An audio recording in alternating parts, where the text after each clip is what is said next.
Thank you for coming today. We've got a few football fans in the room, I expect. Slight show of hands.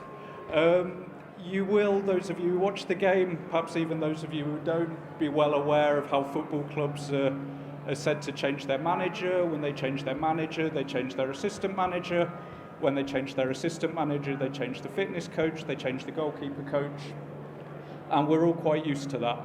Sometimes they even bring in an analyst. What I'm going to talk to you about today is how we perhaps get from that world, which we're all used to a point where a manager, a technical director might come into a club and not only bring in those people, not only bring in a data scientist perhaps, but also bring in a whole analytics infrastructure with them. So my name's Richard. I work as a consultant with organisations across football, clubs, leagues, governing bodies on strategy and analytics. I've worked for a long time with Ultrix and would like to thank them for giving me the opportunity to come and speak to you here today. Given we're at Big Data London, I'm not going to spend time telling you what you all know about how analytics has grown in society, in business, in all of our lives as a whole. You will, I'm sure, have heard stories at various points about how it's used, what successes it's brought about in sport. Moneyball in baseball has become a term in its own right and is applied to all manner of vagaries across all sports, including football. Basketball as well has shown plenty of successes of how analytics has changed decision making, changed behaviour. But as I guess our national sport in this country and the world's game, football stories are fewer and further between. It's a sport that's always been light on data, certainly when you compare it to cricket, when you compare it to baseball, but equally analytics-driven insights have become a greater part of what we expect to see when we watch the game on TV, even when we go to the stadium, when we read about it in the press. That trend will not just continue, but it will accelerate, as I'll talk about over the next 20 minutes or so. And I guess a little bit of context. Football is shifting from descriptive analytics to predictive analytics, terms you'll all be very familiar with, I'm sure. And that transition has been slower, perhaps, than it may have been in other industries for all manner of reasons. Equally, you may expect to see prescriptive on the back end of that list. Prescriptive won't be there for the foreseeable future in football for a number of reasons, which I don't think we've got time to get into today, but if you want to catch up after this, I'll be at the stand with the Ultrix guys in the middle of the hall and more than happy to get into it on that or any other topics surrounding analytics and the beautiful game. So when we look at football clubs, we can divide them fairly simply into two halves. The business operation, which has a great number of similarities with other verticals, other industries, and the football operation, which generally doesn't. It will have parallels across sports, in particular high-performance sport, but even within that context, there are opportunities and challenges which are unique to football. So on the business side, we have things like fan engagement, merchandising, stadium operations. How do you build a relationship with fans, customers, however you choose to think of them? How do you sell to them? And how do you enhance their experience when they consume your product in person? On the football side, who are the right players to bring into a club? Who are the right managers to look after those players? How can we develop the players we've got in terms of increasing the peak level at which they can perform? And how do we help them to perform at that level on a Saturday afternoon or a Wednesday evening or whenever it might be? It's been widely accepted, even embraced in football for a long time now, that player support is multidisciplinary. The times when there was a coach and an assistant coach and 20 players are long gone. Sports scientists, nutritionists, psychologists are all doctors, physios, performance analysts, are all completely accepted as at the heart of the development and performance of footballers and football teams. And what's naturally happened within that environment is that all those disciplines have built up ways to use data to help them do what they do better. For example, on the left-hand side of the screen, we see the tactical and technical elements of the game.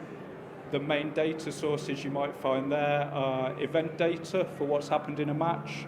So what we mean by event data is the touches of a ball that a player's had, what he did with it or she did with it, where they were on the pitch, the time in the game at which it happened. That typically brings you to a couple of thousand rows of data per game. We also have tracking data, which is every player and the ball, XY coordinates for 25 frames a second for 90 minutes of a match. We also increasingly have data derived from training aids, not just GPS on the physical side of it, but ball tracking technology that allows you to examine how a player strikes a ball, or technology that you can attach to boots, which helps you understand how a player kicks a ball and the balance between the feet which they use. On the right-hand side of your screen, GPS data, as I've touched on, covers how a player's run in a match, how a player's run in training. We capture data around speed, around strength, around physical resilience, around psychological profiling, and around a player's perceived wellness and experiences in the football environment, but also in their environments beyond football. So if that's what it looks like at the moment, at a very high level in terms of the data which exists and the data which gets used within those disciplines, where's it going in the future and what's driving that progress? And if we divide that into two chunks, I suppose, kind of how are we capturing data, how are we improving the capture of data to enhance what we can understand, and what are the processes we're going through to then make the most of that data. Computer vision at the moment is perhaps the single biggest area of development in football. It's not the clubs themselves who are operationalizing the computer vision processes and technologies, but it does allow data capture to be done and that data supplied to clubs. So historically, the tracking data I mentioned, a club could only ever get it for the league in which they participated, or maybe the competition in which they participated, and even then not for all competitions. What computer vision allows us to do is to capture tracking data for any game for which we have video. So that allows more teams to get their own tracking data should they want it. It also allows the teams nearest to the top of the tree to acquire tracking data for clubs around the world, and therefore players around the world who they might one day want to recruit. Wearables is rapidly accelerating as well. Unlike other sports, perhaps, you are limited by the fact that regulations govern what a player can and can't wear in a game, but nevertheless via wearables we will be increasingly able to understand not just what a player's physical outputs are, but what the consequences of those outputs to a player's physical condition are. And how do we then use all that? From a perspective where we think about it directly with a player, augmented reality and virtual reality have huge benefits once a few cultural barriers are overcome and once the technology is more readily available at a more accessible price. The ability to, for example, put a player in a given scenario of a game, either which has happened or which could happen, and for him to work through that scenario with a coach, or for a group of players, a back four, for example, a midfield, to work through a scenario together in the world of augmented or virtual reality. Equally, no-code and low-code analytics platforms, in the way that they are doing in many other industries, will provide great value to football, not least because football clubs aren't particularly big organisations. So Football will regularly be on the front page of news websites, it'll be on the back pages of the papers, it'll be what a lot of people have near the top of their Twitter feeds, it'll be what you talk about down the pub. But the profile of football far outweighs its financial scale, its organisational scale. So when we talk about football clubs as organisations, we're really only looking at organisations which have a few hundred employees, and that's the bigger clubs. So the ability to democratise data science will be huge in extracting value and extracting it quickly with smaller groups of staff.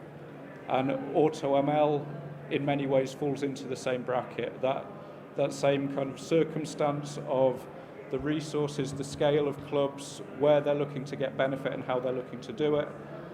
The ability to use AutoML and get to insight more quickly, to fail fast and then go again, will be of huge value. So if that's the context of where we are and where we're going, then where's the value?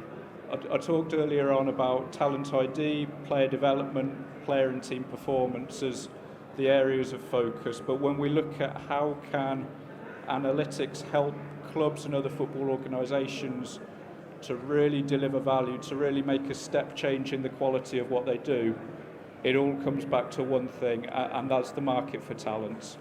The market for talent is characterised by scarcity.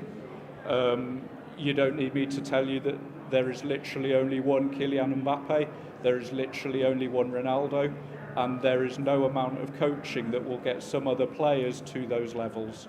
So not only do you have scarcity, but you also have value, where I guess the footballing rewards, but also the financial rewards of success are very highly tied to a team's performance. And therefore, to invest in bringing the right talent into your club, into your organisation, is absolutely crucial. And within that context, it's normal, or it should be normal, that clubs spend a large amount of their income on player transfers and players' wages. Some do it to a dangerous extent, which I certainly wouldn't advocate, but equally it is completely normal that that talent is the biggest area of investment, of expenditure for clubs. It's also an area which is characterised by a relatively small number of decisions which need to be made. So if you think from a club's perspective about which players are we going to bring in, what contracting decisions do we need to make about players we already have, and who might we look to sell or release out of our current player group, you're really getting down to 15 to 20 decisions, big decisions per club per year.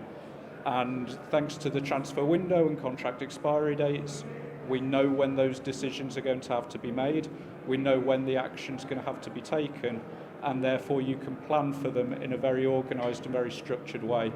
And that's a million miles away from an environment where, on a development and performance side, you're looking to influence the behaviour of different people, many different people, day in, day out, in very slight ways. So the ability to address the value in a structured manner really helps analytics to deliver value in the market for talent. And as that becomes increasingly apparent, as it already has for some clubs, there will be further amounts invested in the infrastructure, which helps those decisions to be better more often, accepting that they will never be right all of the time. So as clubs look to gain an edge in recruitment analytics, what are the things that might help them to do it? Firstly, there's a huge piece around framing the question. What's right for one club's vision will not be another club's vision. One club might want to win the league, one club might want to qualify for Europe, another might want to avoid relegation, another might just want to make enough money selling players that they can reinvest it in their squad for next season. So aligning it with the vision of the club is crucial, as is the recognition that talent ID is one small part of a bigger puzzle, which is squad evolution and squad building. So who do we bring in? Who's the best player is one small part of Would he come and play for us? How much would we be willing to pay for him? Would he fit into our team? Is it the right time to recruit him? How much would we pay to him? When might we move him on? And how much might we realise if and when we come to sell him? So it's really building all those questions together in the right way is key to extracting the value. There's also a challenge around harnessing the data. In that column is probably things which you could apply to many other industries, if not any other industries, bringing together disparate data sources and embracing big data. As I mentioned earlier, football's traditionally worked off event data. Who touched the ball, when, where, what did they do with it? We will, over time, move towards tracking data, and as we do, we get from a couple of thousand rows a game to a couple of million rows. As you multiply that up for a season, you're pushing 1 billion. As you multiply that across multiple seasons and multiple competitions, you get to a level of data that football clubs have never had the opportunity or the need to process before. And there are a handful who are far down that path. There are many others who will catch them over years to come, all moving at different speeds. And then finally, building in context. In football, we generally use context as the word to illustrate the things that we can't easily quantify or the things we don't have a data point for. Some of that we can address via proxies, but equally there will always be things we can't quantify, and that's fine. But equally, making sure we know and understand what those things are will be crucial in how we make decisions off the data that we have. And then embedding AI. I already talked a little bit about AutoML and the opportunity for that.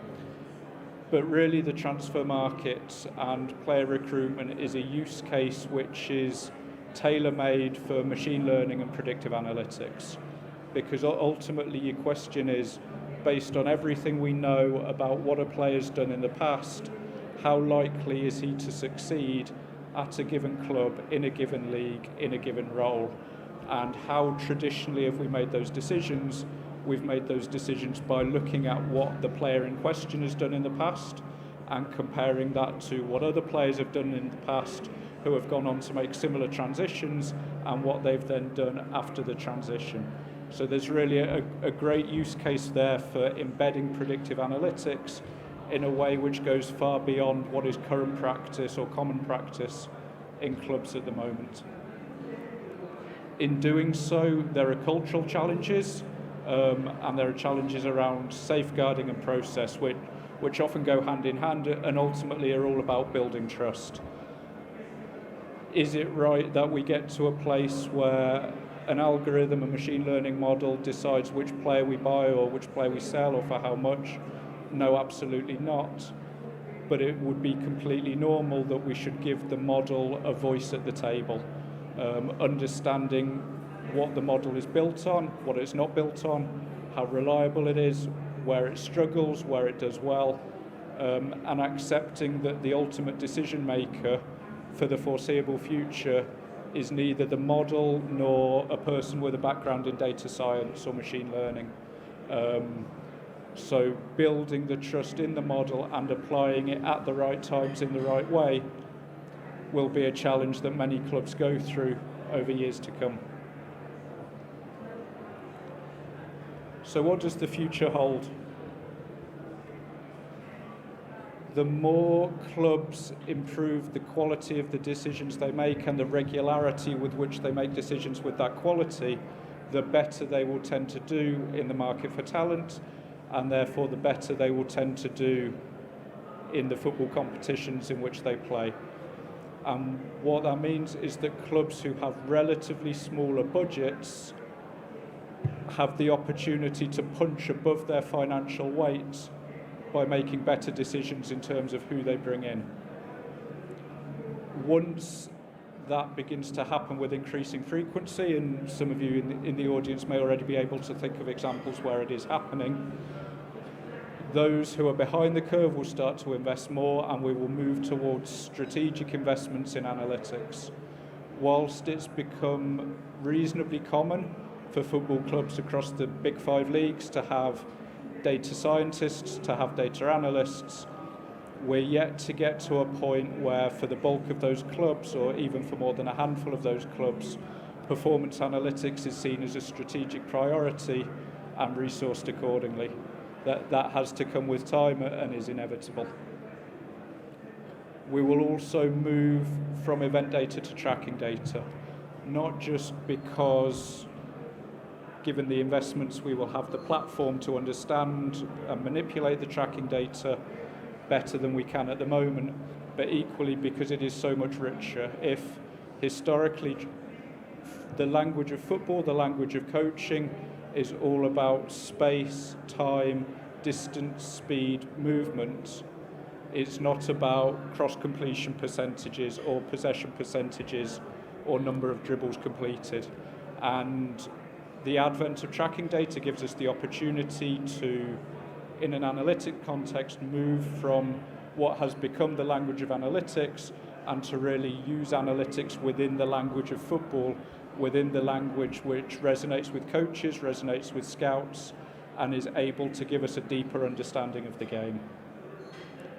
And all that leads to a race to become more certain earlier in the player markets, in the transfer market. So how well will player X do if we bring him into club X, put him in a given position and ask him to play in a certain way?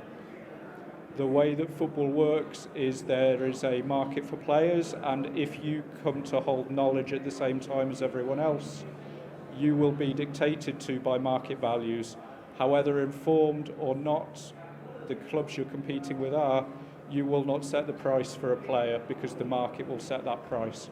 If you can get to a sufficient level of knowledge a window earlier, a season earlier, that's where you're really able to extract that value. And that's where the sustainable competitive advantage has to come from. Not from just being able to do that once or for one window or for one player, but to do that on a regular basis based on people, processes, data, technologies, which don't fall over as one person leaves. And so that brings us back a little bit to where we started. So how would we get to a point where a manager goes into a club, a technical director goes into a club with not just a data scientist, but his own analytics infrastructure? If clubs don't invest to do this, given the rewards that are at stake, both in footballing success and in finance, we will see managers begin to put the processes in place, directors, scouts to begin to put the processes in place, such that when they go into a club, they're able to make those critical decisions with an evidence base that they're happy with, rather than one which the club has provided. Thank you.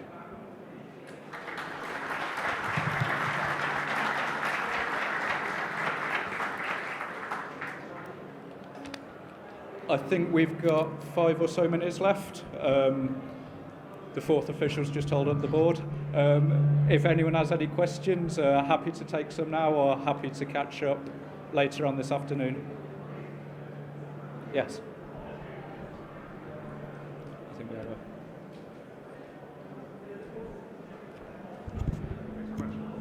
Hello. Hi. So quick question around ownership of data. Is most of the data held centrally in a source such as Opta or something different, or is it actually owned by the teams themselves? And then secondly, just given your move to predictive analytics, who do you predict is going to win the league? The first question's easier than the second one. In terms of ownership, much of it is commercially collected by Opta and Y-Scout and StatsBomb for event data, by other commercial organisations for the tracking data, and that's then provided into the clubs. Clubs will own some data around particularly physical data that they've collected themselves, but the bulk of the most valuable stuff, the stuff that involves decisions around player recruitment, is commercially available. In terms of your second question, I think it's one of three. Being an Oxford United fan, I'm more focused on League One, to be honest. Hiya. Here. So you mentioned Moneyball and Oakland A's. The fact is that they didn't win the World Series at the end of it. Do you ever think analytics will, and specifically recruitment analytics, will negate the advantage of sheer financial wealth? I think it will negate the advantage of financial wealth until such a point that the market for players' wages becomes aligned with what the furthest forward clubs have discovered in terms of analytics. So if in the Moneyball example, the Oakland A's understood things about player value that no one else had, and were very successful for a couple of seasons based on that, the market then came to understand things in the same way, and player value changed accordingly. And that's what will be so difficult in football. If someone does get that competitive advantage, how long are they able to hold on to it until the market realigns itself with financial clout?